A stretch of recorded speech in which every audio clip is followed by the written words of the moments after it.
Took me a long time as a professional freelancer to get to the point of like respecting my labor enough not just to ask for the money that I know that I deserve, but also to know how to be generous in a way that is responsible.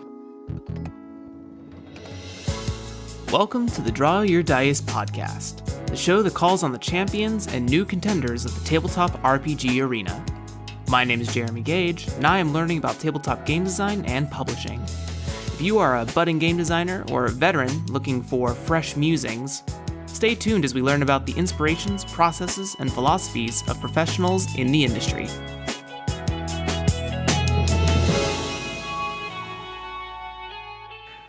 Hello everyone, welcome to the Draw Your Dice podcast. This is Jeremy Gage, as you heard in the intro, but as always I say, this is not about me, it's about who I brought back on the show. Yes, that's right, we have another returning guest from the alumni of the DYD show. You know them as the new head of, we'll talk about later, Possible Worlds. They just ran their new BFB Jam, Beak, Feather, and Bone. That should give you a clue. It's Tyler Crumrine.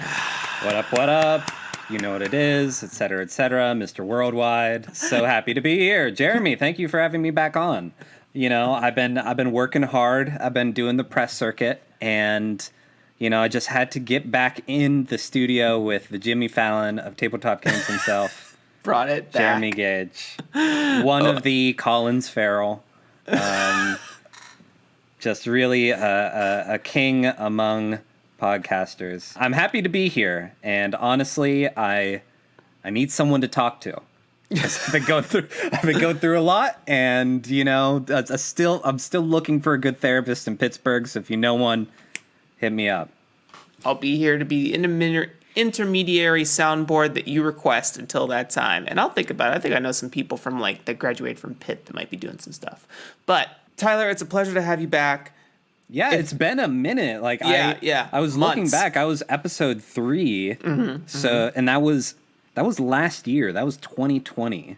December 28. We just got it in there. Yeah. And now the world has drastically changed and is exactly the same. In so many ways. Yeah, I think this will be, I can't keep count anymore, but I think it's 24. I think it'll be episode 24 this time. Me and Jack Bauer. Gonna take down those terrorists with the help of Chloe, I think was her name. I don't know. I know shows. 24 was great. I only had the Fox television channel in my bedroom growing up because my room was half underground, and that was the only channel that my rabbit ear TV would actually get. So I watched a lot of 24, watched a lot of House. Good times. Anyway, tabletop RPGs. Yeah. Your mom makes tabletop RPGs, yes, right? That's what you're going to say? Yeah. No, my mom often watches, has that channel with 24 and House and NSIC? No, NCIS. There it is. Yes. I just dyslexic my own brain. Amazing. You heard it live, everyone. It's NFTCISICI. Nowhere near this conversation is NFTs. No, but yeah, a lot has happened in my tabletop design career, even just in those last couple months since I was last on here. And yeah, I'm thrilled to be back on and to be able to talk to you about it some. Yeah, so let's recap a little bit. So last time we had you on, we talked about your newest release, the game that sort of gave you the idea that you could game design full-time, Beak, Feather, and Bone. You just recently created a system reference document, an SRD, from this point forward, everyone. In addition to running a BFB Jam, let's talk about experience. Why did you start to do it? And how did that process feel? Because it just concluded, right? It just ended. Yeah. And I timed it to finish up just before my Kickstarter launch, which I'll talk a little bit later about the strategy behind that. But yeah, last time I was on here, I hadn't even fully decided I was going to do an SRD yet. So systems reference document, for folks who aren't familiar, is basically bare bones blueprint of the rules for a tabletop system.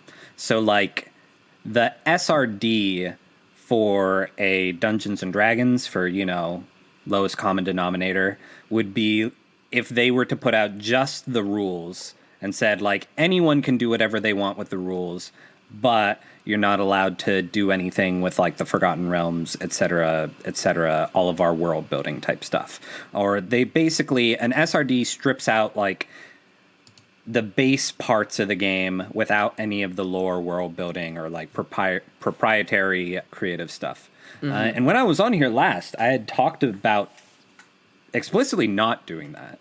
Like, I had said that my idea was, give people permission to do whatever they want, sell whatever they want, as long as they didn't lift the core rules from Beak, Feather, and Bone, because I was very nervous that really, like, if someone created a viable alternative to Beak, Feather, and Bone, like, say Jeremy Gage created the draw your dice BFB hack, where it's like, label your own podcast, get in there in iTunes and just change, like, the album and artist names. But if, like, a really popular personality, were to create an iteration on Beak, Feather, and Bone, and that blew up because they had, like, thousands more Twitter followers than me, I was afraid that then, like, oh no, I just decided that RPGs were my sole income, and now what is keeping someone from just playing, like, what's that big show? The Big Show.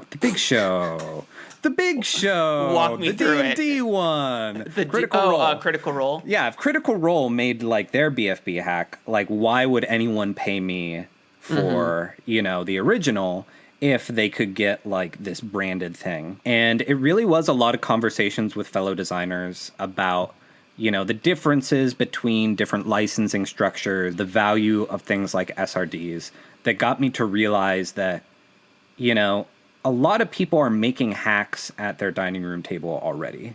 A lot of people are going to be, doing this stuff casually, regardless of what I tell them they can and can't do. And a lot like, putting, like, reading restrictions on digital PDFs, I finally got to the place where it's like, well, I'm doing more to exclude people if I put these limitations on it than I'm doing to include people. And instead of working from a place of, like, fear, I should instead go from a place of, like, actually embracing the community and trusting, that they also have the goodwill enough to not, like, steal my work and not, like, refer back to me. Because even if there was, like, the Critical Role, BFB, all I'm requiring is that people credit me in the licensing portions of their document, saying, like, this is based on Beak, Feather, and Bone by Tyler Crumrine, here's his website. And then they can use any of the rules from the game. They just can't use, like, the world building that I did or the illustrations that I commissioned from other artists who, like, aren't, who don't want to give their stuff away for free. But it's still all going to come back to me. And honestly, like, it's been over a year since Beak, Feather, and Bone came out. I don't think it's healthy for me to assume that that's going to be the only game of mine that's ever going to be successful. Even if, like, folks stop playing it quite as much as they had, like, that's going to happen with any game. There's always new stuff coming out. So I would rather, like, say, like, hey, it's been a kick-ass year.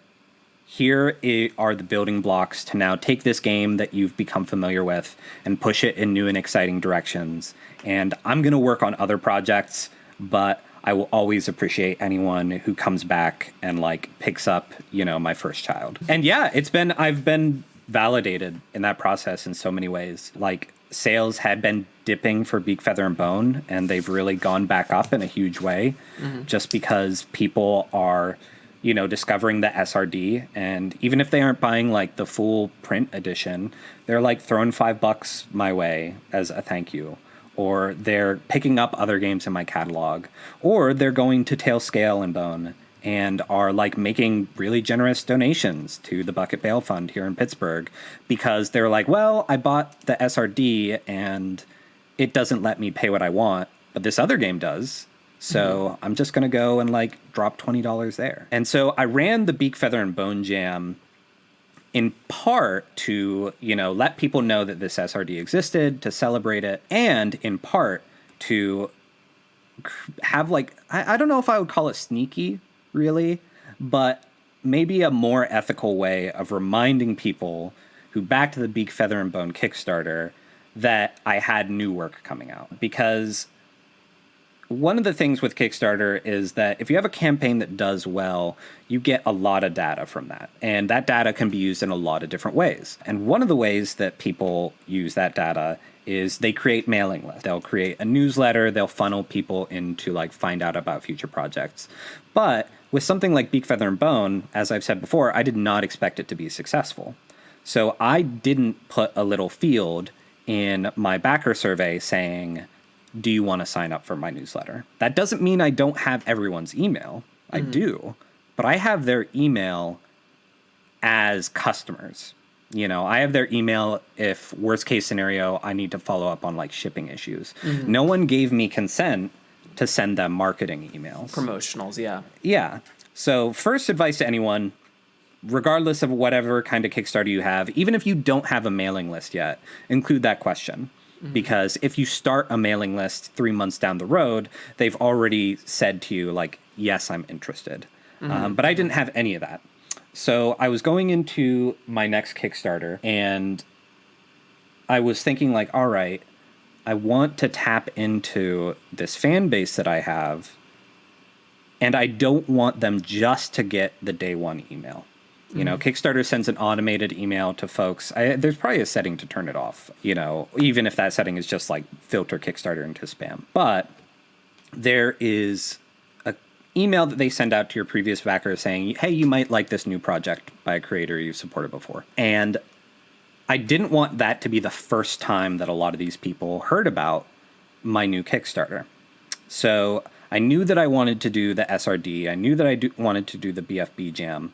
And as soon as I also knew that I wanted to, you know, rebrand, launch my company, launch this new Kickstarter, I started thinking about like, all right, how can I synergize all of these things? So that gets us to where I am today.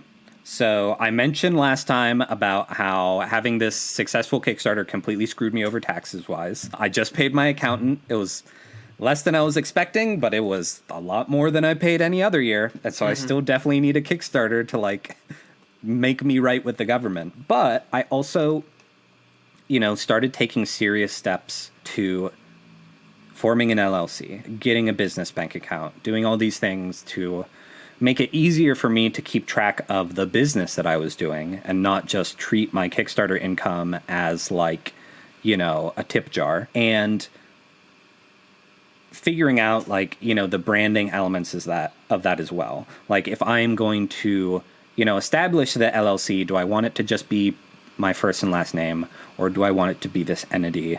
What do I want to do with it? And I arrived at Possible Worlds Games, which is now my identity for my games work. I'm still doing freelance stuff. I'm still doing editing. But the games that I'm putting out under this umbrella because I want to worlds work in different genres, you know, not just sci-fi, but also like fantasy worlds, modern day, etc. And then also embracing the possibilities of role-playing games. Since role-playing games as an artistic medium, unlike other literature, really rely on the consumer's imagination. Like them creating possibilities and imagining possible worlds on their own.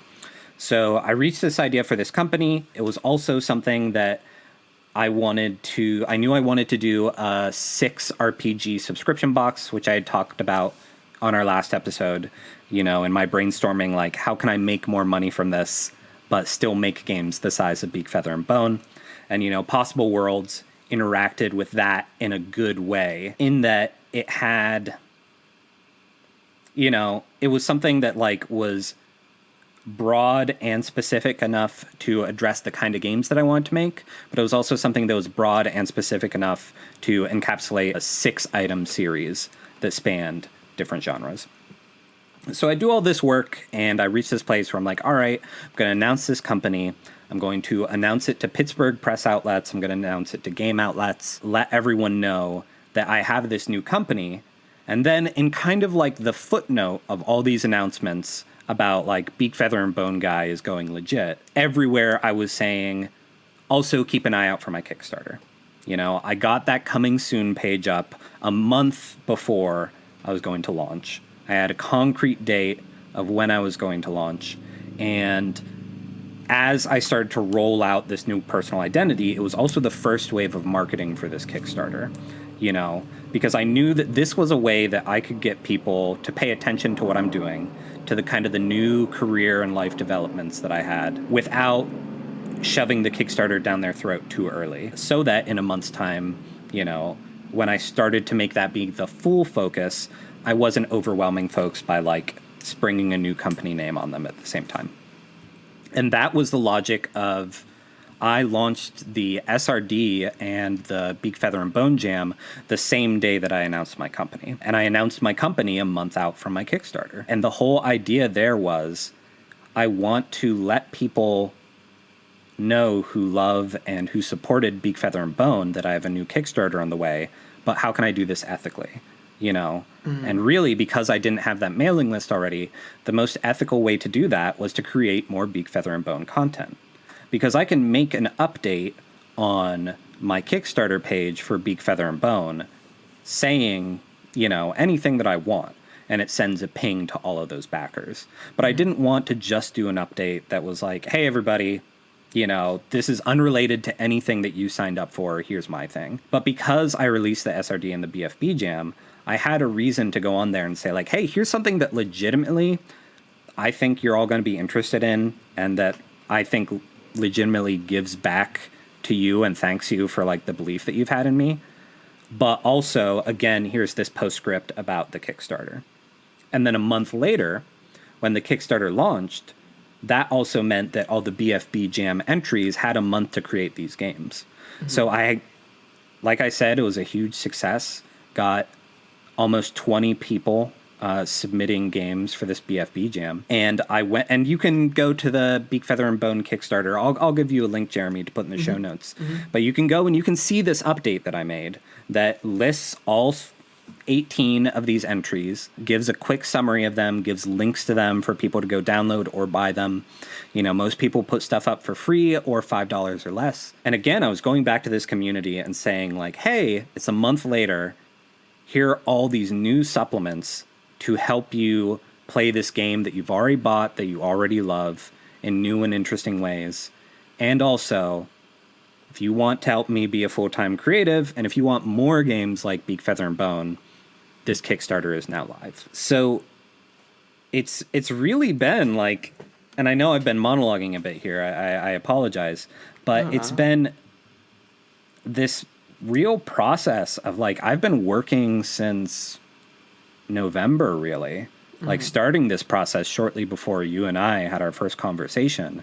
And it's only now in March, almost April, that a lot of these things are bearing fruits. And it's been cool to see. And a lot of it has gone as expected. I've felt validated in these decisions, but also despite all of this pre-prep work that I've done, I'm still getting surprised just by how nerve-wracking this entire process is. Because as confident as I may sound talking through here's my master plan for the perfect Kickstarter, it is 100% not been that. I've been a mess the last couple days. Mm-hmm. Well, I'm happy that you're able to unload here on the show. Again, something nice about this is that, and me and Tyler talked about this a bit off mic, is that I love how all of the guests come on here and are vulnerable, talking about their design process, talking about their experience with different vernacular of game design, whether that is business related or design related or even emotionally related to how certain things, how certain designs tie into something that you're feeling inside or anything have you. So thank you for sharing all of that. Thank you for being vulnerable on the show. There's a lot to unpack there that I want to talk about for sure. Yeah, let's touch on it before we move on. Yeah, so the first thing that you kind of said that was interesting to me, and I think a lot of us as new designers feel, maybe even veteran designers too, but there's always this fear of putting your idea out on the internet in some format for everyone to read, whether that is a buyable or free product, piece of content. Excuse me. But introducing the SRD in this sort of Creative Commons license situation for Beak, Feather, and Bone, I think there is something to say about as long as you cover all of your minor bases, I don't think you should be, this isn't you, but the general you, the listener, shouldn't be afraid to put something out there, because one of my favorite sayings is that knowledge is only powerful if it's applied, otherwise it's wasted.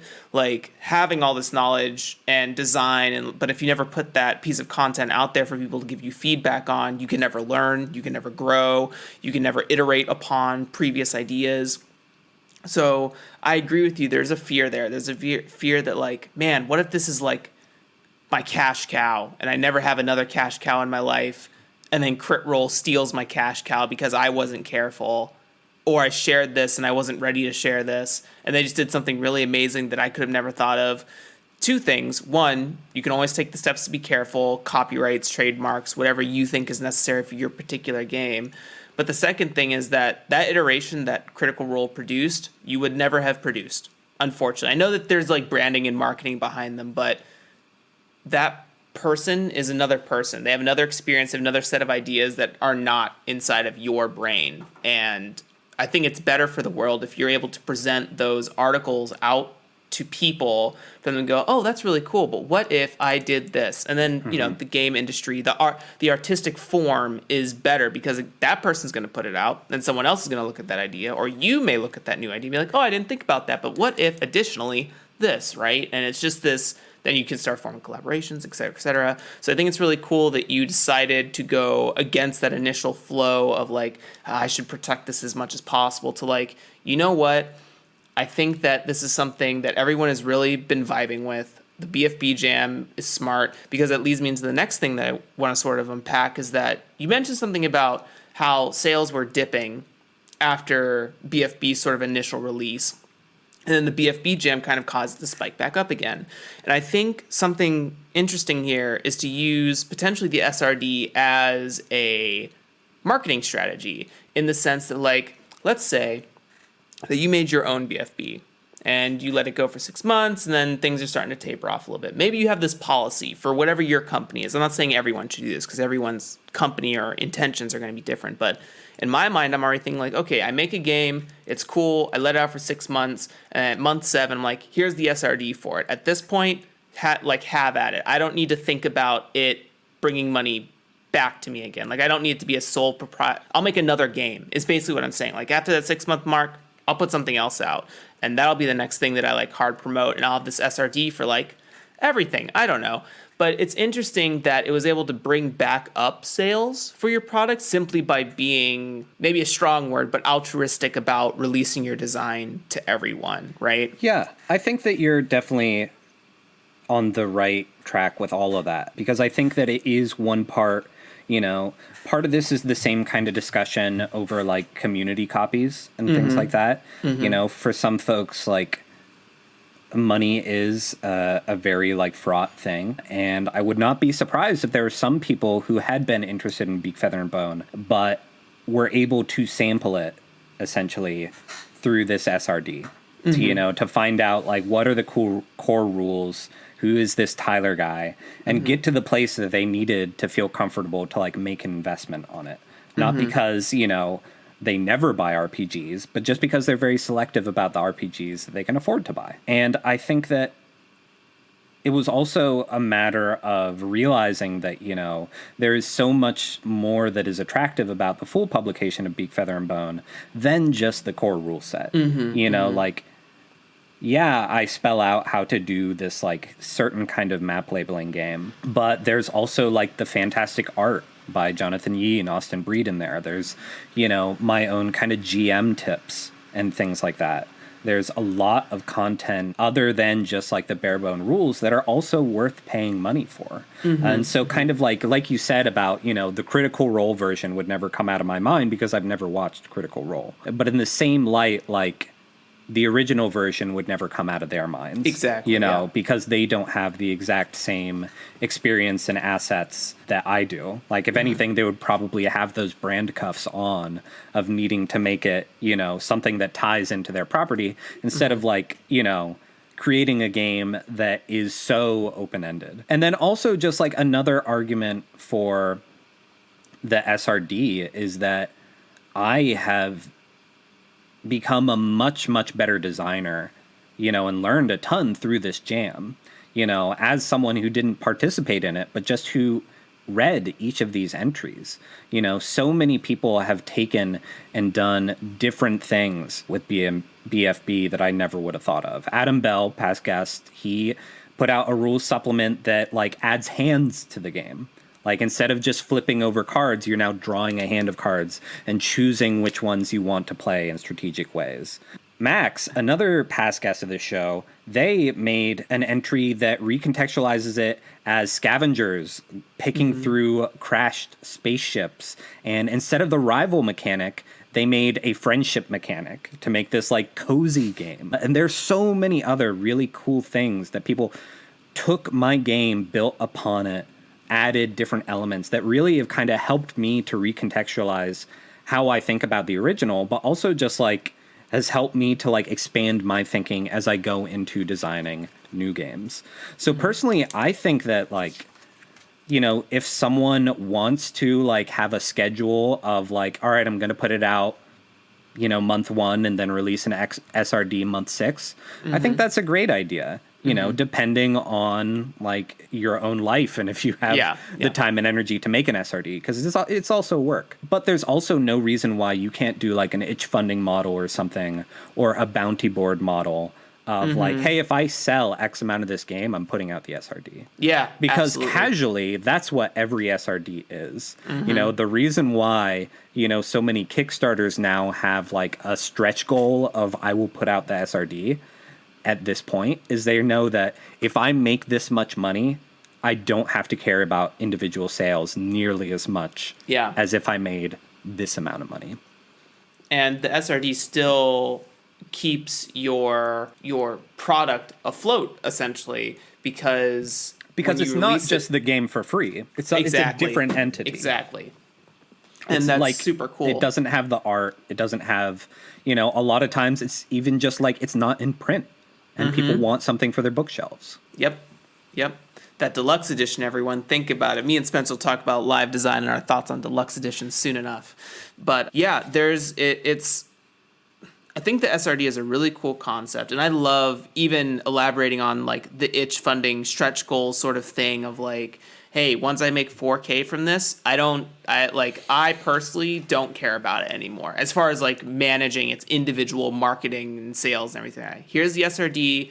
I'll be doing a jam at the 5K mark, and then let's let it rip, or whatever that, those numbers are not important. What's important is that the idea behind it is that there is a goal of dollars that will help your personal income, life, business, whatever have you. And then you can do the altruistic thing and say, hey, now everyone create. I'm super cool with it. Just put the Creative Commons license in there and we'll all like high five at the end of the day. You know what I mean? Because at some point, as we continue to elaborate on the show, is that there is a business to game design, and that's just one strategy of many, but I think it's a very cool strategy. And it's important to recognize that you can leverage your content to help make your income as well, as we move into an age of intelligence and creation from the Stone Age of hunting and gathering, right? As per our community. It's also easy to get trapped in the mindset of, someone who is in the game design community, as someone who is friends with other designers, is in design discords and things like that, who buys most of their stuff through itch.io, it's very easy for me to get into my head like, well, everyone buys all their games through itch.io, and if they go to my itch page, they're going to see this free version, and why would they pay for it? Or thinking in terms of like, well, all my designer friends know what an SRD is, so they would obviously be more interested in an SRD or what have you, or they would think about how to use it or recontextualize it.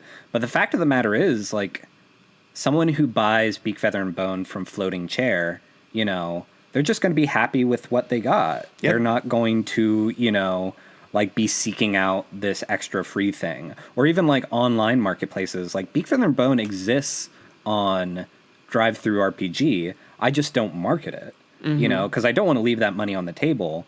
But at the same time, like, if somebody goes and they buy it there, you know, there aren't the links, you know, shouting out an SRD in the same corners either.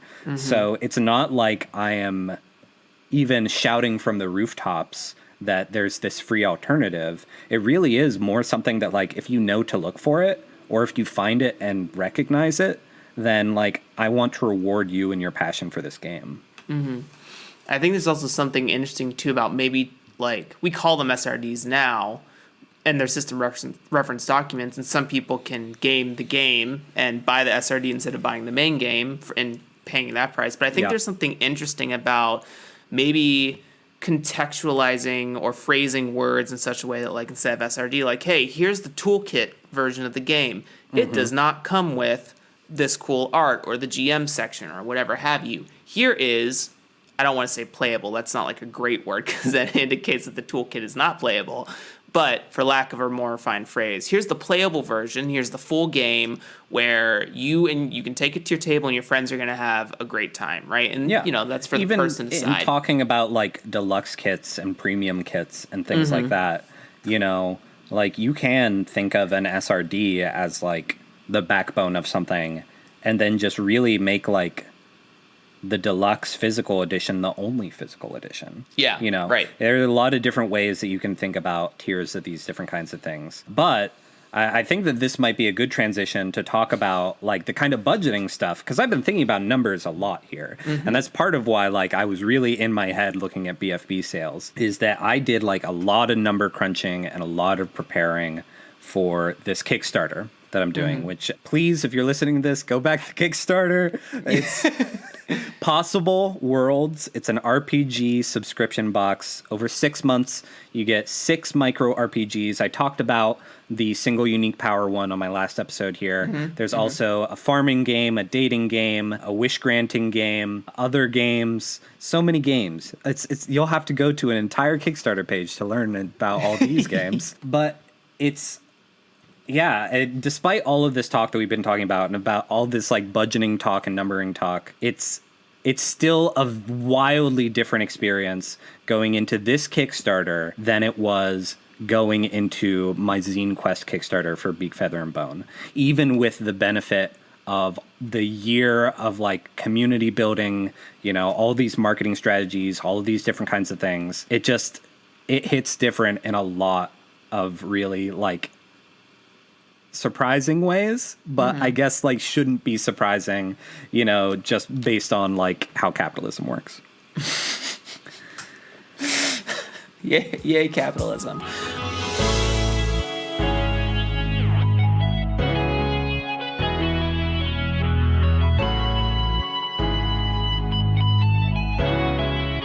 Let's break up the show a tiny bit. Let's talk about some trend things, right? I think that one trend, maybe, I don't want to decide what your trend is, but, you know, itch funding has been on the mouths of a lot of people within our similar circles for a while now, degrading from Kickstarter, and you're about to talk about Kickstarter. But are there any trends that you are seeing in your design circles, in your social commentaries, that you really like? Are there ones that you feel are being maybe potentially detractive from the scene that you want to caution people against? Or is there any trend inside of you that you want to speak into the ether and maybe start that snowball rolling? Yes, I want to get hyper-focused for this. I would like to talk about one game in particular and one specific thing that it's doing that I really, really love. I'm going to throw a link into our chat for you, Jeremy, so that you can follow along here. But this is a game called Our Minerva. You can find it at vagabondpenandpaper.itch.io/our. That's OUR-Minerva, MINERVA. And it is a game by a single creator, Clove. They followed me on Twitter. They had found my Kickstarter, retweeted it, saying how much they enjoyed it, how excited they were for it. And I started to look through their work, and I was just absolutely blown away by this on a lot of different levels. The first thing that you're going to see if you go to this page is that they've done a real bang-up job of, like, the layout for this itch page, like transparent graphics where like PNGs with transparency backgrounds that look really nice on the wallpaper that they have added to their page, animated GIFs for headers, a whole bunch of like really smart stuff, all from just one person who is the designer and also the illustrator for this game. They're currently selling it digitally only, but they are working on a full print version. Physical edition will be coming soon. They're pricing it smartly, responsibly, $20 for a PDF of this like very full-fledged game. But I think it's really worth that $20 in part because, one trend that I want to see is people valuing their work at digital prices at what it's worth. But also they've added some like really nice additional things specifically for the digital play experience of this. I mean, one of the like big things powered by Apocalypse games and things like that is, printable character sheets are really important for those kind of games, especially when all the different character classes and archetypes have different move sets, that is something that I think like makes a case for digital versions. Because if I were to just buy the physical version of, say, like Masks or something in a bookstore, I would want to go online and like find printouts of these character sheets because my players are going to need them. They're going to need them to like check the boxes for the moves that they've selected. And if I just have a physical book of something, that's going to mean like if I can't find that somewhere online, suddenly that's a process of transcribing it by hand or photocopying it, things like that. So this is a game where, because it does have these different character archetypes, it makes a lot of sense that you would have play sheets, character sheets to use for it. There are two other things that I haven't seen in any other game, though, that I really like that they do here. First is they have a character portrait creator that they made. If you've ever used Picrew, Picrew, I believe it's Japanese. Yes, it is a Japanese app where you can make like character portraits, and it's kind of open source, so anyone can put like their body parts into this essentially like paper doll creator. Like people who spent time on like Flash games and things like Newgrounds and things like that probably remember like these little character creator things. But they put in all of these assets that you can create a character portrait in the illustration style of the game, which I think is so cool because this is a game that like a big selling point of it is this strong visual style, this strong illustration style, and these like really beautiful characters. It's basically a sports anime, but about like a god and they're like, I think it's a god and a demigod or god and an undead person. I don't know. I'm too busy gushing about it to get the exact. It is a GM-less slice of life game about athlete children of undead gods. Yes. So it could be a lot of different things, but I think it's really great to let people like feel like they're part of the game by having a character portrait that is uniquely theirs because they're creating it with this character creator. There's so many options. No one's going to have the exact same character portrait, but it's almost like you commissioned the original artist to do this art for you. Another really smart thing they've done with this character creator is that it has a watermark with their company name on it. So you're getting this portrait that is a perfectly usable portrait for the game. And it's a really unobtrusive watermark too. But it's one of those things where like, even if someone never plays the game and just like cranks out a fun persona for themselves and puts it on Twitter, it's going to direct back to this designer's pages, which I think is really smart. And another thing that they've done is they did like the indie equivalent of putting Shovel Knight in their game, where they have this Coliseum where they have characters from other big indie RPGs like Monster Care Squad, Brinkwood, The Blood of Tyrants, Imminence. They've added like core characters from other games into like the catalog of NPCs for this so that you can like have these kind of crossover experiences, which I think is really cool. So it may not be like industry-wide trends that I'm identifying in this, but, this is someone who has, let me see here, as of right now, like about a little over 50 followers on Twitter. I would love to see that get much, much higher. They're at Clove RPG. But I think that these are some of the things where, like, as someone who's entrenched in the scene, I never would have thought of. But this person coming to it, you know, as someone who's they have a number of very cool games, some lyric games on their itch profile, but someone who is kind of actively like forging their way through this scene. I love to see this kind of like really ingenious work that is leaning into like, all right, what are things that I can do in the digital space that I couldn't do elsewhere? And what are tools that already exist here that I can repurpose for my RPG?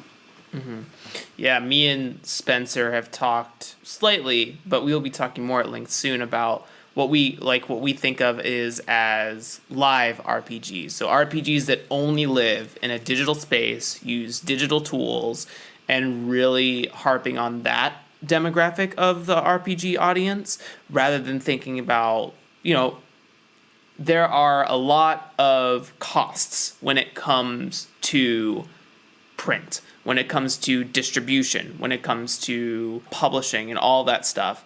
And we think that there is a market and innovation coming where, we've seen it with this Discord has ghosts in it, right? Maybe on not exactly the spectrum me and Spencer are talking about, but a game that is designed wholesale for the Discord interface and nothing else, right? And you don't need like a physical book to play the game. I guess you don't necessarily need that for a lot of today's standards as far as like making PDFs, but it's also talking about accessibility for e-readers and everything like that, and talking about like there might be a lot more work when it comes to creating a digital, because we talk about like making its own website, having like its own virtual tabletop, or if it needs that, right, having its own assets and PDF fillable character sheets, right, really abusing like iPads and mobile devices and everything like that. And yes, it comes with its own like shred of work, but I think the costs and the scalability of it, this is my personal opinion, scalability of it is amazingly cheap in terms of like if you're trying to produce 2,000 books and get them across 4 different countries, that's a big sum of cash. You know what I mean? And I think one of the big parts of that process is just making the case for digital. Yes. Like you have to flip the switch in people's brains of seeing a digital book not as like the cheap alternative to the real book. It's the thing that we were saying before about like SRDs and things like that, or even like betas to full versions. So many people like think of PDFs as this thing where like, well, I'd buy it if there was a physical book, because they see it as like a PDF is something that doesn't have the budget for a physical book, because obviously a physical book would be better. And a big part of the process is making a case for why a digital book might actually be better, for specifically what you want to do. And it's hard because that requires a lot of unconventional design thinking. Because so much of like the design space right now is physical forward, because those have been the environments where all this thinking has been happening. And it's interesting to think about like the different job opportunities that can come from collaborations, right? You could hire app designers, you could hire website designers. Like the reason I bring that up and say that way is because I think a lot of the time people who think about creating their first business think about how they can do it by themselves, like do everything, because you're the cheapest employee you're ever going to get, right? You have no overhead on yourself, and that's not necessarily true when you think about rent and food. Yeah, absolutely. Yeah. I built a budget for myself into my Kickstarter. Yes. But, you're giving so many more job opportunities to people and still maintaining almost the same job opportunities for a lot of different factors, like visual layout designers, art direction, all of that stuff. Maybe there's some sort of transition from not being able to offer jobs to print companies or having to buy a printer or anything like that, but then you're giving opportunities to coders and developers in those spaces as well. So you're sort of really switching off into the new age of tech. Because at what point are we going to switch from using paper and everything like that, I mean, there'll still be probably a space for that. I don't think it'll ever like disappear. But when we talk about environmentalism, and then, I could see the other side of this conversation, like, well, do computers help the environment, right? Is that stuff recyclable, et cetera, et cetera? I think I'm just saying that there are avenues for reducing and changing the spectrum in which everything is living, because our civilization is moving to, we're in the Silicon Age, and it's only going to become more and more refined as time goes on. I don't think we're ever looking at taking a step backwards until the Earth is destroyed by our own hands. So that's a whole nother conversation. But you're the second person to bring up Our Minerva to me, and I'm actually following Clover RPG, and I'll be reaching out to them to talk about having them on the show soon. So if you're listening to this, I'm calling you soon. Yes, and please answer the call. Is that who answers the call? Is it Batman? Is it Spider-Man? Someone answers the call. Yeah, some superhero answers the call. On. All of them. Answer the call. Shannon Jackman? Oh no, that's some kind of song. I don't know. That's contemporary country, so I will not vouch for the content of this song. That the lyric video has appropriately cops lights on as they are currently tracking someone down in your neighborhood, Jeremy. Maybe it's the person who's destroying the earth, their content. I'm glad you can hear it. It is interesting to think about like how much of this medium is going to change. And I think that we're going to see a lot of drastic change because we've gone through such a drastic time. Yep. I'm very grateful that I have my first vaccine shot right now. I'll be getting my second one soon. But we just went through a year of, I don't know if you heard, but those were unprecedented times. Yeah. I wasn't exposed to them, but yeah. Yeah. Well, Burger King told me in their commercials I could have it my way as long as I stayed inside. Or maybe that's McDonald's. I don't know. The best a man can get. But yeah, it is. I think because we've gone through this pressure cooker, we're going to see a lot of people thinking about, digital more because they are coming out of a year where digital was all they could think about. Exactly. Like we had however many decades of like design thinking happening at tables with friends. We just came out of a year where everyone was doing their design thinking online because it was unsafe to go to those like local game stores. And not only that, building relationships internationally with people that you may have great intimacy with, but you don't have the ability to sit at the table. So thinking about ways to improve that stuff, right? I had Noel Bagwell, a lawyer, talk to me about intellectual properties and copyright. That episode will be coming soon. But also talked about how Elon Musk, for whatever version we think about Elon Musk, but is working on a project to get high-speed internet satellites up into the air. Conspiracy theories aside, it's something that will help elevate the connection of the world at whole, or the intent is to enhance that connection through the world at whole and take it out of the hands of the cable companies who are sort of monetizing that structure. But then, like, is Elon Musk monetizing? Either way, the point is that digital is coming. And when the whole reason I talk about or want to iterate on that is that when you bring up Our Minerva and the creators are taking into the precedent that this is $20, which I don't know if I've seen too many, but I haven't seen too many digital PDFs take the consideration of being any more than like $8 for the majority of the spectrum that I'm exposed to. And like something to consider is that design is work. Like the crafting of words and the editing of those words and coming up with the mechanics of something is work, and it is worth way more than just $5.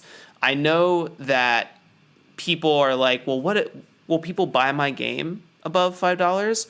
They won't have a choice if we all stop racing to the bottom and trying to create, like, undercut everyone to make sure our art is being sold. I think there's something to consider when it's about the amount of work and labor you put into a project. So, like, charge more for your digital copies of stuff, even the same as your print copy. Two things. One, like, how many people are willing to drop $20 on something on the Nintendo eShop, that they're going to get like a couple hour indie experience out of, versus, a digital tabletop game that you know, can run for infinite hours if you enjoy it enough to have like multiple campaigns and things like that.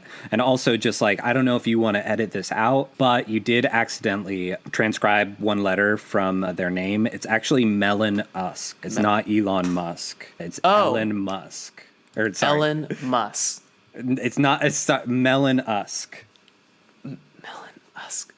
Oh. You I was like, are you bidding me here? What's that? No, it's sorry. No, you're good. I'm very bad at shit posting. I should have known from how little my Collins Farrell moniker for you and Adam is. But yeah, I think that like let's talk budgeting, because that race to the bottom question is something that is really interesting to me too, because I am making affordable digital PDFs, but I'm also like, I am not writing the 300-page RPG and selling it for $5 on itch.io. I'm writing the 30-page RPG and selling it for $5 on itch.io.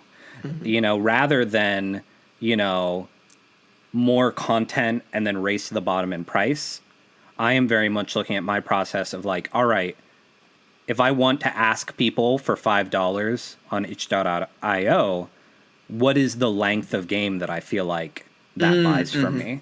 You know, like if I know that like my sweet spot is that I want my game to be accessible to people who can only afford $5, you know, that isn't a matter of like doing more work and underpaying myself.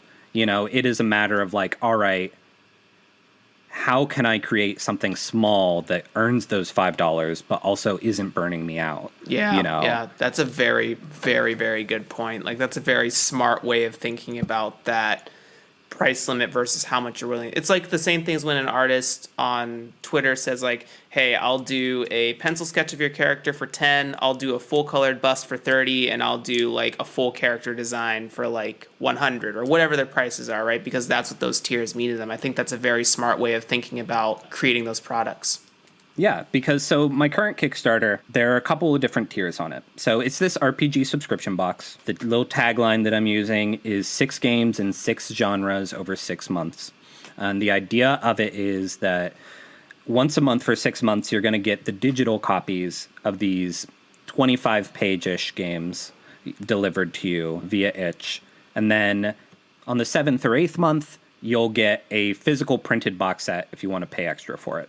You know, and that box set will have these games top wire bound like steno pads to kind of lean into the fact that these are shorter games. They have a page count where that's actually feasible. And so the form factor is that you can fit it in your back pocket. And I really want these games to be portable, to be accessible. And so as far as pricing for that, I am pricing, when I release these games individually on itch.io, I'm going to charge $5 per digital copy. But to get this subscription, I'm telling people like, okay, you can get the physical subscription for $25. Because it's important that like if I'm selling someone a subscription, they need to be making a deal on it. You know, because otherwise, if I had charged $30 for it, there's no reason why someone would back the Kickstarter. They could, and other than like believing in me, like who does that? So there'd be no like financial incentive for them to buy the bundle up front if they could just get them at the same cost piecemeal, or even, you know, just like maybe skip a game or two and pay less. So I went in with that price point. And then as I'm looking at the physical copies, you know, I'm similarly like, all right, once these are in print, I'm going to sell them for $10, 6 at $10. It would usually be 60. You know, I'm going to charge $50 for the print box set. And then people are also just going to have to pay shipping on that. So realistically, you know, once $10 of shipping is added in or something, it'll be about $60 anyway. But they're still saving money as opposed to buying each of them and paying for shipping on each of them individually. So in kind of this design process of knowing that like these are the size of games that I like to write, this is the price point that I want to charge for them. You know, it's more than, you know, what I was charging for Beak, Feather, and Bone. There is like a $5 one copy pre-order option on the Kickstarter page, but like only 4 people have signed up for that Whereas like, you know, double and triple digits are signing up for the other bundles. And I think because like people see that, you know, part of the selling point here is the curation. You know, it's less about any single one of these games. It is more about like this package that I've created for people. And so really the very first step of this process of budgeting for this Kickstarter was mapping out exactly what I made and exactly what I paid for Beak, Feather, and Bone. So I have an Excel sheet that shows, you know, what I brought in Kickstarter pledges, what I paid in fees, what I made in game sales over the following year, how much I paid for art, et cetera, et cetera, et cetera. Every single number I have in there. And then what I did was I got to the place of knowing what I wanted to charge for it, of like, okay, a $50 tier and a $25 tier. And then I mapped that to the number of physical and digital backers that I had for Beak, Feather, and Bone. And I created 3 different columns. Well, yeah, no, I didn't bother making the 4th really, because I knew that I wouldn't get 100% retention for this new project because it costs more, you know, and it's also not during Zine Quest. But I mapped out like, all right, if this is the cost of the physical tier and this is the cost of the digital tier, what does a 25% retention look like of the backers that I had for Beak, Feather, and Bone? Right, right. What does a 50% retention look like? What does a 75% retention look like? And by mapping all of those numbers onto like, what did I do last time? I was also able to extrapolate what would the fees be.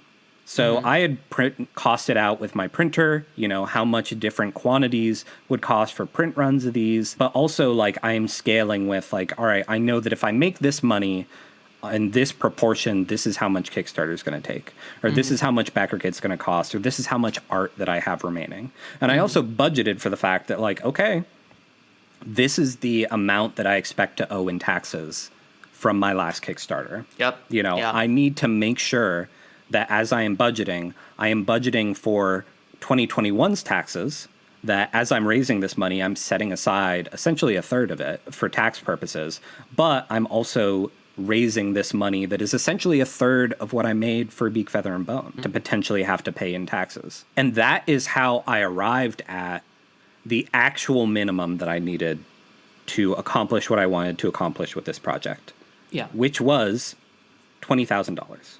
Yeah. If I had gotten 25% retention at the new backer levels of what I did with Beak, Feather, and Bone, I would have come in around 16,000. If the game sold as well as Beak, Feather, and Bone did after the fact, I'd probably sell another 3,000 or 5,000 over the course of the year. But after all of the fees, after all of the printing expenses, et cetera, I would have been about $2,000 in the red. Yeah. I was able to see this. And so through tweaking those numbers, I was able to reach the point like, all right, if I raise $20,000 on Kickstarter, I'll be able to pay myself an amount that is reasonable, that makes up for my mistakes last year, and that is also future-proofing. And, you know, all the individual game sales stuff, that's going to be gravy. Yeah. And so I go into this Kickstarter with a very realistic goal of $20,000. And this is where we get to the anxiety. Yeah. Because Beak, Feather, and Bone, it did gangbusters. It raised about $17,000 over the course of 14 days. But my goal for that project was $1,000. It funded day one, and then every day after that was just like celebration, you know, because it was all just a question of like, well, how big is it going to go? You know, like how surprised am I going to be? And so this time I have all these numbers, you know, I'm able to look at numbers that are coming in as well. And I know that quantifiably, you know, right at this point, we're a little over 3 days post-launch, I am doing so much better. You know, I'm bringing in more money. I'm bringing in like better percentages of money, and I am trending to do much better and raise more because this campaign is also over 30 days. It's not over 14 the way a Kickstarter does. But I'm an absolute mess because instead of having a lowball goal that overfunds and, the next 14 days are all like roses and sunshine, I have an actually realistic goal for what I need to make and what I want to make. And intellectually, it's very easy to be like, well, I'll hit it. It looks like I'm going to hit it. But emotionally, I'm a wreck because, like, I check it and, the numbers will have not changed in an hour. And I'm just like, oh, no, what if I never get another backer again?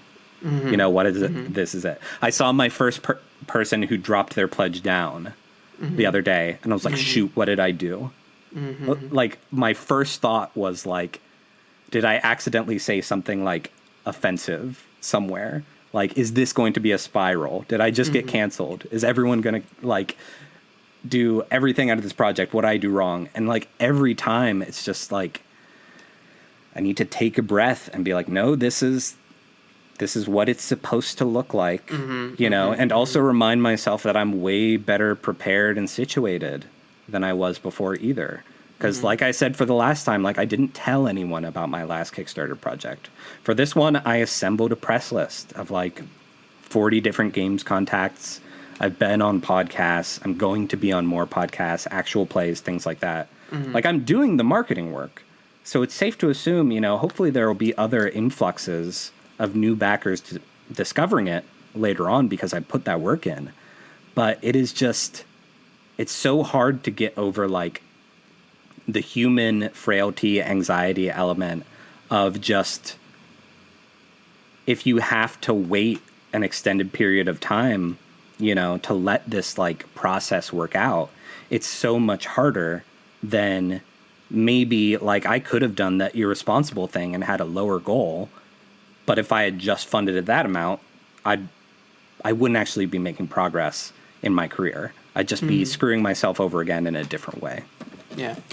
Do you think that because the number is so realistic to what you need in order to carry on with the business, right? Like the idea is that this number is representative of actual costs, of actual like being able to live off of your business structure, whereas Beak, Feather, and Bone was sort of like, I don't want to minimize it by any stretch of the imagination. No, but like it's just employed. like a passion project, right? You put out $1,000 goal, and you're like, hey, if this works, cool. If not, also no beans. I right? had my theater career. Yeah, exactly. Because Zine Quest was before the pandemic hit. So when I launched it, like I was, it really was just like, this kind of tip jar type thing. It was all my friends were doing Zine Quest, and I was like, I should finally have the confidence to do it too. Yeah. It wasn't until after the fact that I realized that like, oh, this is going to need to be my income. But more than that, that it could be my income, that I wanted it to be. And that if I took the right steps, I could make that a reality. And yeah, it is tough. Like, having a Kickstarter, just a Kickstarter in general, like regardless of the goal, that is representing much more to me personally than just the product I'm selling, because these games will come out eventually, if this Kickstarter doesn't fund. I've put in enough work on them that like I might trickle them out over a much longer period of time. But like, it's less a question of make these games a reality and more a question of make this financial structure a reality, make this like game delivery concept a reality, and make my, ability to create a path for myself that is sustainable as a full-time designer of short games, because I'm not like, my business plan is not, how do I get the Star Wars license and live off of that? My business plan is like, if I want to keep putting out short RPGs, is there a way that I can do that and make a living doing that? And I think it's interesting because we, when we talk about making a business, running a business, we think about things like competition. We think about things like, the marketing that you're doing, that you're putting forward and all this. And a lot of people have, and in reference to my question about like, because this is such a real number for you, right? Like it's attached to a lot, whereas Beak, Feather, and Bone wasn't attached to a whole lot. It doesn't have a lot of strings hanging it up off the ground. I looked it up. There currently, as of the census of whatever year this is, there are 328.2 million people in the U.S. As 2019. And so the reason I say that is because you're looking for a goal of... You're saying I've got a lot of more backers to get. Yeah, exactly. No, what I'm saying is that like even if we take this, if we assume that the indie RPG space is 0.1% of that, right? That's like 6 digits worth of people. So like if you, I guess what I'm saying is that it's possible. What I'm saying is I think would you say it's a possible world? Curious. Interesting. A possible reality where you could make a living off of game design. The reason I bring up this number, and in relation to your budgeting, and also talking about the anxiety of, like, will I make it, right? There's always that, like, can I keep doing this? My point bringing it up is that I think a lot of people don't realize how big the audience is in their sphere, even if they feel like their sphere is minuscule, right? Like a lot of people think, oh, the TTRPG indie space is so small. But what is so small, right? Like, is that 100 people? Is that 10,000 people? Those are vastly different numbers where you can consider like, okay, if my Kickstarter can get 1,000 or, whatever that number happens to be, but 100 people of the 10,000 in our space, we're cool. We're Gucci. Like, I did it. I found like my number for my business and my lifestyle, right? And I think in this example of anxiety, I think it's important to remember that there are a lot of potential consumers out there. It's also important. That's the big thing I want to say. Yeah, it's also like it's been another gut check that I need to keep coming back to is like, yes, the TTRPG scene is a fraction of a larger RPG scene, but they're fractions it's a fraction of a larger, population. But there are fractions within the TTRPG scene of different styles of RPG. Yeah. It is not productive for me to compare my Kickstarter to a 5e supplement. Exactly. Because it is doing a very specific thing. It's also not responsible for me even to compare it to other indie projects. Like there's definitely the temptation to be like, well, there are these other people that did a Zine Quest project and then they did their first big project after that. And they did gangbusters. They made more by day 3 than I've made by day 3. But the fact of the matter is, like, this is an experiment. I have to, like, remind myself that what I'm doing is something that other people don't really do. I am not putting out the 300-page book. I am putting out 6 30-page books. And so it's not surprising that, folks have needed some more convincing on that. But it's also, like, it's comforting to know that, like, this might just be, like, the inaugural run, not in a sense that it might fail. I think it's going to succeed, but if I do, the idea is that this is going to be a yearly subscription, and it would be crazy for me to think that the first year of anything yearly would have more momentum than year 2, year 3, year 4. Like the idea is, you started out and hopefully you start strong, but like any endeavor, even like the theater subscriptions that I kind of modeled this after, a lot of it is you have that first proving season to hopefully have more people like willing to subscribe every year after. But that isn't the way Kickstarters work, or at least that's not the way people think of Kickstarters. They don't think of a Kickstarter as a next step in your career. People think of like a Kickstarter as like the defining moments of your career. People look at it and they're like, well, my life changed when this Kickstarter overfunded. Or like, I was a real designer when this game became the only game that I need for the rest of my life. And by virtue of the fact that I'm putting out 6 games and I'm putting out like a model, you know, I don't want to get trapped in that thinking like this is the last Kickstarter I'll ever need. Because I am doing like a de-greening process of like, okay, ideally in the future, I'm not going to have to rely on Kickstarter. I can just have my own like subscription place where people can buy it. But, you know, it's important not to get into the headset of like a successful Kickstarter is a wildly successful Kickstarter. Yeah. Like a successful Kickstarter can just be a paycheck. You know, a successful Kickstarter can be the thing that you need to do to pay for the taxes for your last Kickstarter. Yeah, the goal you met, right? Like, that's the reason you set an initial goal. And everyone, I know, I'm an outside perspective. I've never run a Kickstarter. I hear a lot of horror stories and success stories from people who've used Kickstarter, you included. And I think something to really think about is that I think the illusion is that, you know, you set a goal of 20,000 for a project, but what you really needed / wanted is that 40,000, right? Like, you didn't think about all the other things that tie into that first initial cost, and there's always the option to fold too. I think one of the potentially nice things about Kickstarter, if you look at it from like a flex position, is that you still have all those assets. You still have that initial buzz of people who are like, maybe you hit the 18,000 mark, couldn't make your 20,000.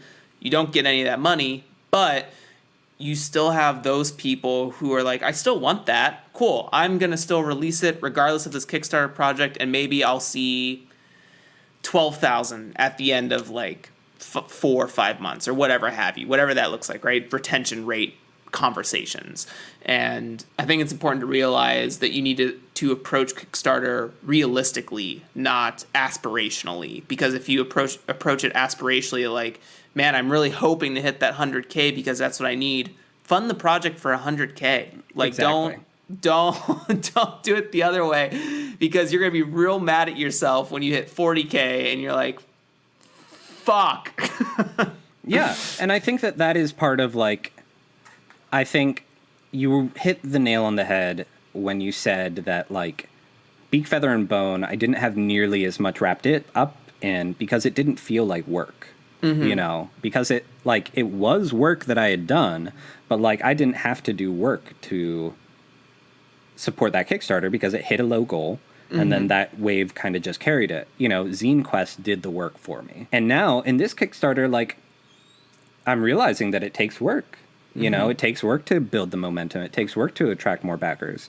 And, like, I don't want anyone to think that, like, I'm anywhere close to, like, resigned on this Kickstarter. You know, pie in the sky, like, I think that we can do much more than 20,000. Like, if we get the right folks, right upswell, if I'm able to make my case, I think that this is definitely a Kickstarter that is, like, worth being gangbusters. The things that I've just need to remind myself of is that, like, all right, I have a goal that's going to take work to get to, and it's also going to take work to surpass that goal, but I'm willing to put that work in. You know, the fact that I have to work shouldn't be the demoralizing part, right? Just because I didn't have to work the last time. But, you know, and when I fund, you know, whatever number I fund at, I'm going to have a goal for the next time I do a subscription to make more than that. You know, so it's not like this process is going to be over. It's just a matter of like, all right, already I can look at my numbers and see that at this point, you know, in March 2021, I am bringing in more with this Kickstarter, more enthusiasm, more backers, more attention than I did for Beak, Feather, and Bone. You know, it's just a different kind of attention, and it's over a different period of time. So I can, like, have these, like, objective career moments of being like, I'm doing it. I am achieving what I need to as a designer and a business person. The harder part is just, like, as a guy, you know, who is, like, nervous, who's anxious, and who has to, like, you know, kind of sit in my feelings for 30 days instead of 14. Especially when those 14 days were really just one, because 13 of them were just like, when does the money hit? Yeah. And I used to work at a wine bar, and I was sort of in the space of the ground floor of that business sort of being created, and the owner of the building, my supervisor, boss, I never know what the good word for that is, but she would always talk about how as an entrepreneur, you're sort of jumping off the cliff and building the plane as you go down, right? And, you know, to some effect, there's a scary leap to becoming an entrepreneur and running your own business. But what I'm more wanting to point at by saying that first is that I think it's real. Numbers can scare people. When we talk about all this budgeting and everything like that, the whole like keeping track of everything can seem very tedious and feel very monstrous, especially if it's something you're not used to doing, like collecting data. But that data is so important because it serves two purposes. Well, for me, when I think about my podcast, it serves two purposes. It allows you to extrapolate and form goals, right? Tangible, realistic goals that you feel are achievable even with a little bit of risk. But the other one, it allows you to flex for partnerships, right? It allows you to flex for statistics in the sense of like, hey, someone could easily 2-3 years, maybe this year down the line say, hey, I have a game that I think would be really great for your subscription box. Cool. This is the pricing to get in on the subscription box, right? Because we know that we command those types of numbers. What I'm saying is that the numbers help you make decisions about your business. And I'm a numbers guy. I love numbers. I love crunching them. I love putting them in Excel sheets and manipulating them. And I think it's really important to not be scared of the technical stuff or be scared to learn about the technical aspects of running a business as well. It's not just all feelings and intuition. There's a piece of that for sure, but I think you need to be realistic when you're making Kickstarter budgets, when you're assessing print quotes, when you're assessing hiring a freelancer. What does that value cost for you in your business in terms of what their rates are, right? So yeah. I wanted to just point out that numbers, data is important. It really is like just global thinking, It's zooming that camera back and being aware of all the facets that are at play. I think a great way to distill it into gamer language is you think of you think of RPGs and things like that, or like micromanagement type strategy games and things. Is the way you're going to be the best player is if you have an understanding of all of the elements at work. Whether you're playing like Age of Empires and you have an awareness of what's happening on both sides of the map, or even if you're playing something like The Quiet Year, where it's not competitive, there are no real numbers at play, but you're going to tell a much richer story. You're going to arrive at something that you're happier with if you are aware of the different elements that are at play, because you're going to be able to weave them all together in a way that serves what you're trying to accomplish here. And that is the same type of work that I've tried to put into, launching this company and launching this Kickstarter, is just having a much more zoomed back perspective than I did when I went in on Beak, Feather, and Bone, because that was very much just I would love for people to play this game and then learning as I go, as different things came up. Now it is very much a process of I know what I want to achieve in terms of my happiness, in terms of my security, in terms of what I want to be able to provide for other creators of games. My dream for this subscription box is to get to a point where, a couple years down the line, it isn't someone paying to get into the box cycle. It's me saying to someone, I will front the money to publish your game as part of this box, and I will pay you royalties on it. You know, so that if people get to know me and Possible Worlds, which is part of why I wanted it to be a brand. I didn't want it to be Tyler Crumrine Games, because I don't want to publish Jeremy Gage under Tyler Crumrine Games. I would rather it be hey, I am being published by Possible Worlds and not this guy. But it takes work to know all of the factors that are at play. And, like you said, part of it is also just evaluating what you're ready for and what might be, attractive for later.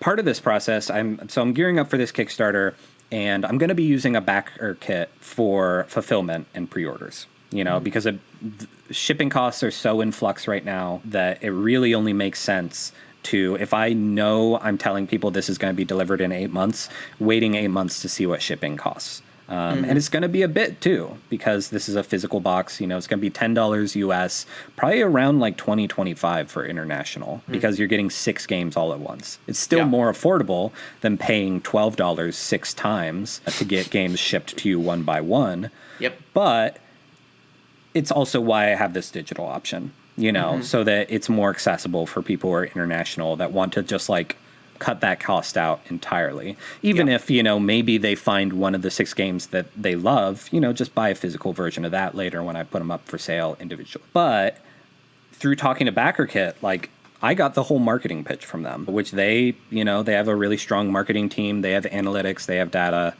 They buy a lot of Facebook ads. I guarantee anyone listening to this has seen like ads that have been served up to them by like Tabletop News or like Board Gamer. Like they own like 10 different, accounts on Facebook that they cycle through to, target ads to different demographics or target multiple ads to the same person, but under different umbrellas. And there's not anything shady about that. That's just kind of like what they need to do to get the kind of like returns that they're hoping for, because it's worth their time if they are able to like drop $2,000 on like the first day of marketing, and like see if they can get 6,000 back from that. They want like a 3 times return on investment. And so they're pitching all this to me, and they make a very attractive case, because another thing that BackerKit does is like they front the money. They just ask you to pay them back after it funds, but you also have to pay them back if it doesn't fund. And so as I was listening to this, like, it's very easy to be like, well, I don't want to leave any money on the table. If I could make more by spending more and I don't have to pay them back till later, why shouldn't I bring them on? Yep. But then there's this other part of the equation, which is this is the first time that I'm doing this. How much are ads going to serve me on a new product? I could see year 2 when everyone has heard of the Possible World subscription. Then ads are going to do a lot, because that ad is just letting people know about the new thing that they're already familiar with. It doesn't take much to advertise a new Marvel movie, because people know what a Marvel movie entails. They're just looking for the little thing about what makes this different. But I don't know if the Facebook ads would be as successful for something that is a new unknown quantity. If they're selling the company to people, the concept to people, along with all 6 games, that's a lot for one thing. And I also don't know, I don't know how this Kickstarter is going to do. Like, if I do gangbusters on this, like, then I'll know that I have more money to throw around the next time. But for the first time, it was really tempting to just be like, well, yeah, let's not worry about however much money they need to spend. But say they spend a lot of money to experiment, and what they find out in that experiment is these ads aren't working. Or even just the fact that, like, I budgeted that 20,000 is what I need, bare minimum, to accomplish what I want to accomplish. What if they do what they've promised and they get me to 20,000, but then they still want that 2,000 or 3,000 back? Suddenly I'm making 17, which is less than I need to survive, to accomplish what I want to accomplish. So yeah, like, you and I, before this show, were talking about, like, I know you really want to do ads on this show. And I think that, like, a really smart thing for me to do, because I know for a fact the listenership of this show is going up. You can see that just from Twitter, of like bigger and bigger names showing up on the show and talking about the show. Thank you, everyone. Yeah, whatever. Don't let it go to your head. So, but I have every confidence that the show is going to keep growing. And so right now, being on this show is serving the purpose of marketing myself to, like, the gamer nerds who would be listening to this show, to the developers who are, like, in on the ground floor, because chances are everyone in the brain trust is sick of hearing me talking about this. But after this campaign funds, when I am in the BackerKit territory, when I am looking to bring more people into the game, and when I am more of a known quantity, when I am now something that, like, oh, I heard about that Kickstarter that concluded 3 months ago, I wonder if I can still get in on it at the halfway point. Or like, oh, I vaguely remember someone talking about this dating game. Oh, you can get this like cool premium box set. You know, that makes much more sense as like, okay, Draw Your Dice has, you know, this many months of additional leadership under its belt.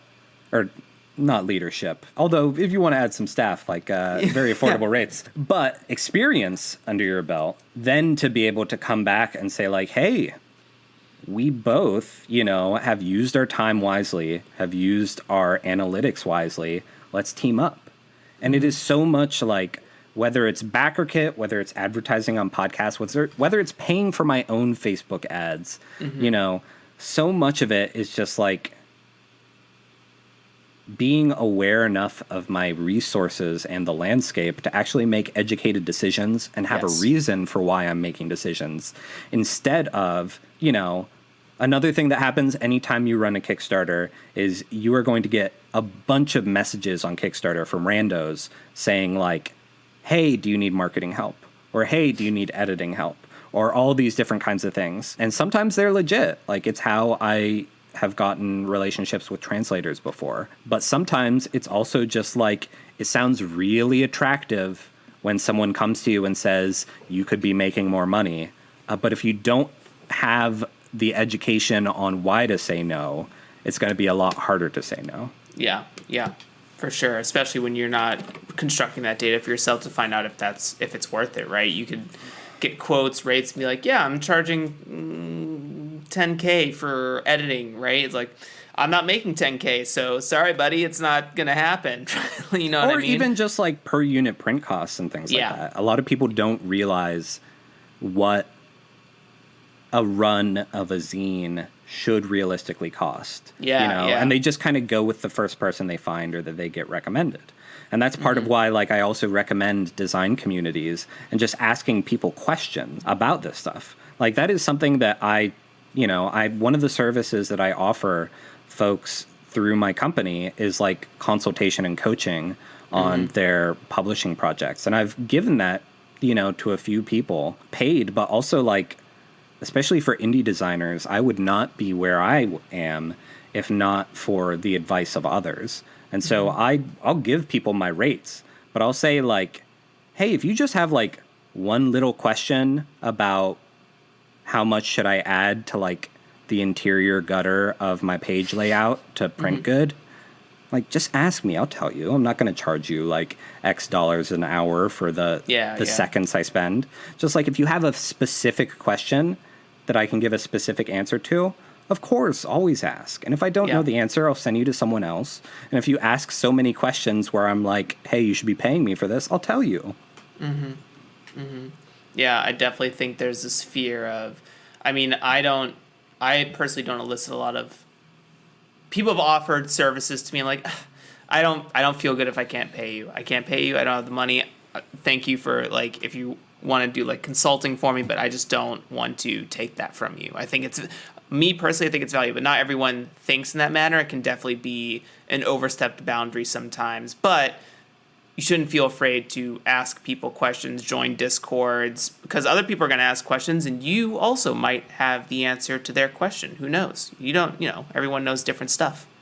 Yeah, and it's also like, it is one of those skills to learn when to say no to people asking for help too. Yes. You know, it took me a long time as a professional freelancer to get to the point of like respecting my labor enough, not just to ask for the money that I know that I deserve, but also to know how to be generous in a way that is responsible, you know? And I've definitely reached that point of like knowing exactly like, hey, what is a commitment that if I made it, it's going to cut into the time and energy that I have for other things, versus what is a commitment that I can easily make and like help someone in a way that is no skin off my back. You know, it's the same way that you like think about friendships or relationships or things like that. You know, there are some like relationships that take more emotional labor than others, but you kind of have to like ask yourself like, well, no, it's like, it's worth it because I care about them, you know, or also getting to the point where you're like, this person's asking too much of me. And it doesn't necessarily mean you have to cut them out of your life. You just need to have a conversation with them. Yeah. Just have to say like, hey, you need to give back to me some. Like, I'd love to keep helping you out, but just so you know, things are hard on my end, and, you know, can you pitch in? Yeah, recharge my battery, dude. Yeah, or like shoot me $20. Yeah, yeah. I ask my friends to shoot me $20 for the emotional labor I do for them all the time.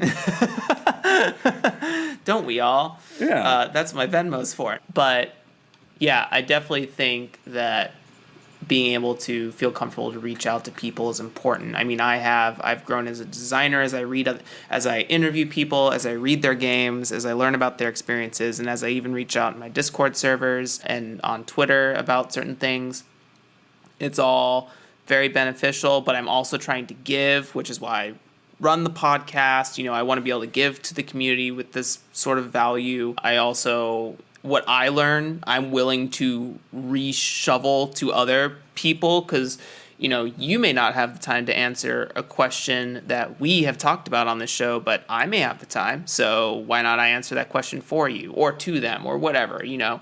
It doesn't hurt to ask. That's the big slogan here. It doesn't hurt to ask, and it's up to the person on the other end to decide what their limits are. Yeah. And you have to be okay with that. I think the other part of that is that you have to be okay with a no. Don't be offended if someone's like, no, I don't really have the time for that. It's like, okay, well, you don't have the time for that. Don't be the person who's like, well, why not? And that's so hard online. Like, even after the year of conditioning we've had of being in these all digital landscapes, you know, it is harder to like get a read on people when what you're getting from them is like a line of text or you know, even like a video call or a voice call. Like, it's harder to read those vibes, you know, in the same way that it's like it's much easier to ghost someone on a dating app, you know, because you don't have to reject them. You know, you don't have to say, like, I'm not interested in a second date at a bar. Even though that is, like, the ethical thing to do, you know, it's so much easier because, like, it's something that you can do. You can disappear.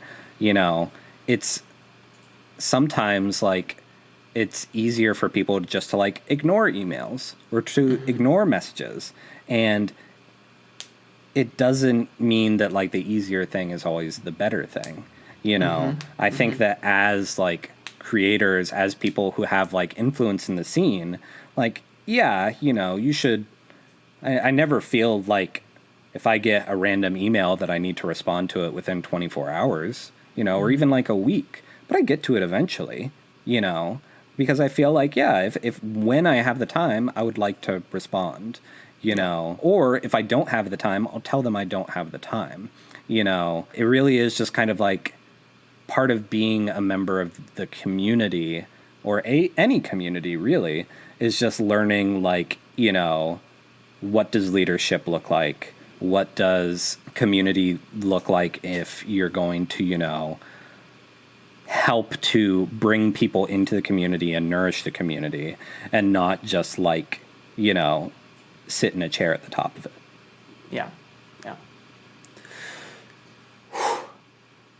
What beautiful energy we've had today. What beautiful information you've given. I told you that I was coming into this for a therapy session. Yeah. No, I'm here for it. I was here to give it. I'm here to also participate in it. Tyler, it has been a pleasure to have you on the show once again. We've hit all the segments. We talked about 2 projects. We talked about trends. We gave a tip about anxiety and budgeting and all of that. Where can people get in touch with you? Where can they get your products? I know that we've hit different URLs in here, but once again, why don't you give them, and I will have all of this in the show notes down below for your access. Yeah, so the biggest thing is go to ttrpg.link/PW. That's going to get you to my Kickstarter campaign. Really, I appreciate any support, you know, both in terms of creating a sustainable model for myself to be a full-time creator and also helping to start a model where I'm going to be able to champion other creators. You can find the other work that I do at possibleworldsgames.com. There are links to my services there, past projects, upcoming projects, or you can always hit me up on Twitter. I am Possible W Games on there because Possible Worlds Games is too long for the 15-character limit that Twitter has for names. So instead, I just have a middle name. So it's Possible W Games. The W stands for William. Possible William games. Possible William games. Thank you so much, Tyler. Thank you, everyone who have joined us today. I have certainly learned a lot from Tyler, and I hope you have too, and we will see you next time. Say bye to the people, Tyler. Goodbye. Goodbye. Goodbye. Harmonize, harmonize, harmonize. No, not me, because I can't do it. Not with that attitude.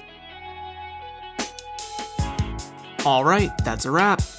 I love the vulnerability and the clarity that Tyler brought to the show, and that we get the chance to see the next step of his journey. Thank you, Tyler, and I hope this trend continues on the show. All the games we talked about today, along with all the links to get in touch with Tyler, will be down below in the show notes for your access. If you liked the show and found it helpful, send a tip my way by following the link tree in the show notes to my Ko-fi or Venmo profiles. Or, if you are unable to provide monetary support, you can provide support at no cost by sharing this with someone you thought of while listening to this episode and leaving a review.